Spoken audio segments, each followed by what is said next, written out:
Our podcasting and our independent media system is also driven by a perverse incentive structure.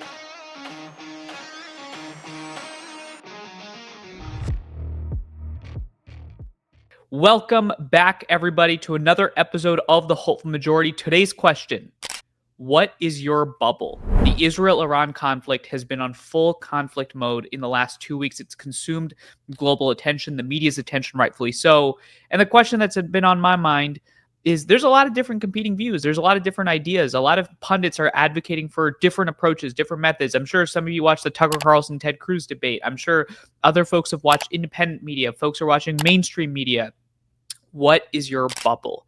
Because I think that dictates how we as Americans develop our views on these very complex issues. Now, before we get into it, I appreciate everybody joining the show every Monday, YouTube, Spotify, Apple, wherever you get your content. We dive into some very important subjects that are driving polarization and, importantly, exposing those subjects. Sometimes it's monologues, sometimes it's fascinating interviews and conversations. And today is going to be a monologue. Last week, we had on a really exciting city council member, actually, from Fairfax, Virginia, lift the curtains on what it's like to actually be a local elected official. Something I think we need more of, local politics, because, man, national politics seems like a shit show these days. That episode is right here. You can click on it. You can watch it. But today, what is your bubble?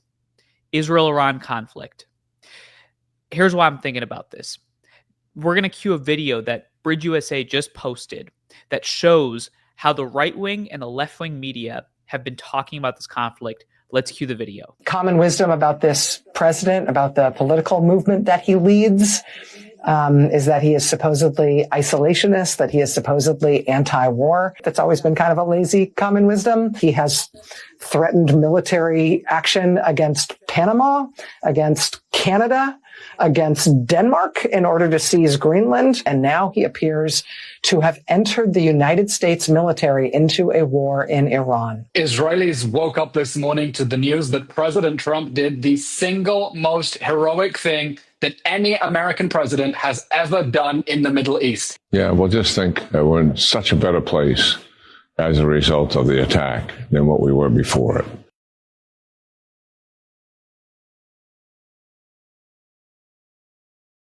If you only watch MSNBC, you'd think that President Trump is a total buffoon for walking into the conflict, and we might have evoked a potential conflagration of deep, deep problematic interventions in the Middle East. And if you're, let's say, someone that only watched Fox News, you'd think that we just pulled off the best mission in the history of American warfare and politics. And that is exactly the problem that we operate in. The media is thinking for us. Do not let the media think for ourselves. We need to create our own views. We need to create our own beliefs. And what that means is we have to start exploring different channels, exploring different information sources, going to different podcasts, going to different media ecospheres, because I think that's actually how we develop a really sophisticated and holistic understanding of the issues that define our politics today. Israel-Iran is an incredibly complex issue with a lot of different angles, but maybe we should take a moment to think, well, the media that I'm consuming at this specific moment, I might really like this host. I might really like their takes on a lot of conflicts, a lot of different issues. But why are they approaching this issue the way they're approaching? What is driving them to approach those issues? What is causing us to be able to understand these issues in different levels and depths? Because that will allow us, I think, to not only think for ourselves, but importantly, to think for ourselves in an independent, critical manner. And why is that important? It is important because we live in incredibly polarized times. We live in incredibly divided times where our tribes, our politics, the leaders we engage with, the pundits we listen to drive our thinking. It's all horde mentality. And then we get split up into these teams. And because we have relegated our own independent critical thinking to the power brokers, to the stakeholders out there, well, boy, we've lost it. Because then what happens is we're no longer the direct actors in our democracy. We've relegated our power to people that are driving the information ecosystem. And that, I think, is really corrosive. That's not to critique the people driving the information ecosystem. I mean, heck, we're part of it, right? The show's a part of it. But the difference is that what this show is trying to do is trying to expose what are the incentive structures that drive different parts of the outrage industrial complex to be very outrageous, right? What causes Rachel Maddow on MSNBC to have very specific coverage on the Israel-Iran conflict? What causes Fox News to have very specific coverage? And importantly, if you forget those two sources in the mainstream, if you watch mainstream versus independent media, you watch podcasts like this one, you'd have a totally different view of the conflict. So this rest of the conversation, let's actually target exposing why our media bubbles operate the way in which they operate. Because if we can educate ourselves, then suddenly what we have is the skill sets and the tools to be able to smash not only the outrage industrial complex, but to actually be able to think for ourselves. And why is thinking for ourselves important? Because these issues are very complex. And we as American people need to be able to develop our views. Reason number one for why the media and the information ecosystems are driven in the way that they're driven: audience capture. I'm sure all of us have heard this term in different ways, but I want to break this down for you. I've got a show right here. The focus of the show, you're probably listening to this because you're someone that believes that polarization has gone too far and we need to walk it back. You're someone that believes that we're incredibly divided, but there's a lot of things that do bring us together, so we should focus on those things. You're probably someone that believes in being open-minded instead of being closed-minded. What does that do to me? Well, if I was someone that was driven by audience capture, I know that you want open-minded content and you want me to critique polarization every turn. That means that all of my content is going to do that. All of my content is going to do that. And suddenly I've become captured by the audience. I've been captured by the audience member. And so now all of a sudden, Manu, the podcaster, is not thinking for himself. He's thinking, what will the audience want?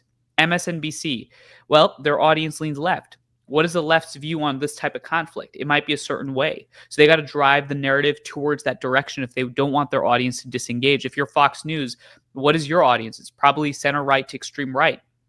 Well, that audience has a certain view of that conflict. How old is your audience? Well, they're probably older demographics. They might be boomers. Who knows? Well, what do the boomers want? I don't know, but Fox News' coverage tells me that they might want something in a certain direction. If you're a podcaster, right? And let's say you're someone like Breaking Points, which has a very isolationist angle on this Israel-Iran conflict. They're very skeptical of regime change in Iran. Well, they've built a show critiquing institutions. And so their show and their audience is very driven to that angle. So it's likely that oftentimes their first thought is going to be, well, maybe I got to cover this conflict in a certain way because that's what our audience wants, right? Audience capture, it dictates and drives because we live in the age of algorithms. We live in the age of the attention economy. And anything you do to relegate and remove attention immediately goes against the actual goals of telling the truth. And that is the whole point. We started the show asking a very simple question. What is your bubble? The reason why we have to understand our bubbles is because we have to know that our media bubbles are driven by certain incentive structures. So what is reason number two? Reason number two is that our podcasting and our independent media system is also driven by a perverse incentive structure. Now, I think podcasts have been really fascinating and amazing. I love podcasts. I think that their incredibly long-form content is better than those 30-second clips that you're forced to watch in the news, right? I think that being able to engage with different viewpoints, also not being controlled by corporations, but being able to just have your view and say it, I think is really powerful. And it's really interesting, right? But everybody's got incentive structures. What's the incentive structures of the podcast world? Because there is something odd happening. If you watched independent media, right, like podcasts, they all seem to be very critical of the Iran conflict. If you watched, let's say, mainstream news, mainstream figures, they all seem to be pretty pro-conflict, which is odd. Why does that divide exist? Maybe, just maybe, it's because, similar to the audience capture point, podcasts have risen because they are critiquing institutions. They are anti-elite. Podcasts have grown because they are directly in contrast to mainstream media. So their entire viewpoint and worldview is oftentimes built on either being comedically funny about the institutions out there. It's built on providing information that is critiquing whether it's major institutions or established power centers like big pharma or the media, or it's critiquing the ways in which we oftentimes approach the world, right? Podcasts are much more heterodox. So as a result, they have and have ridden this anti-institutional, anti-elite wave.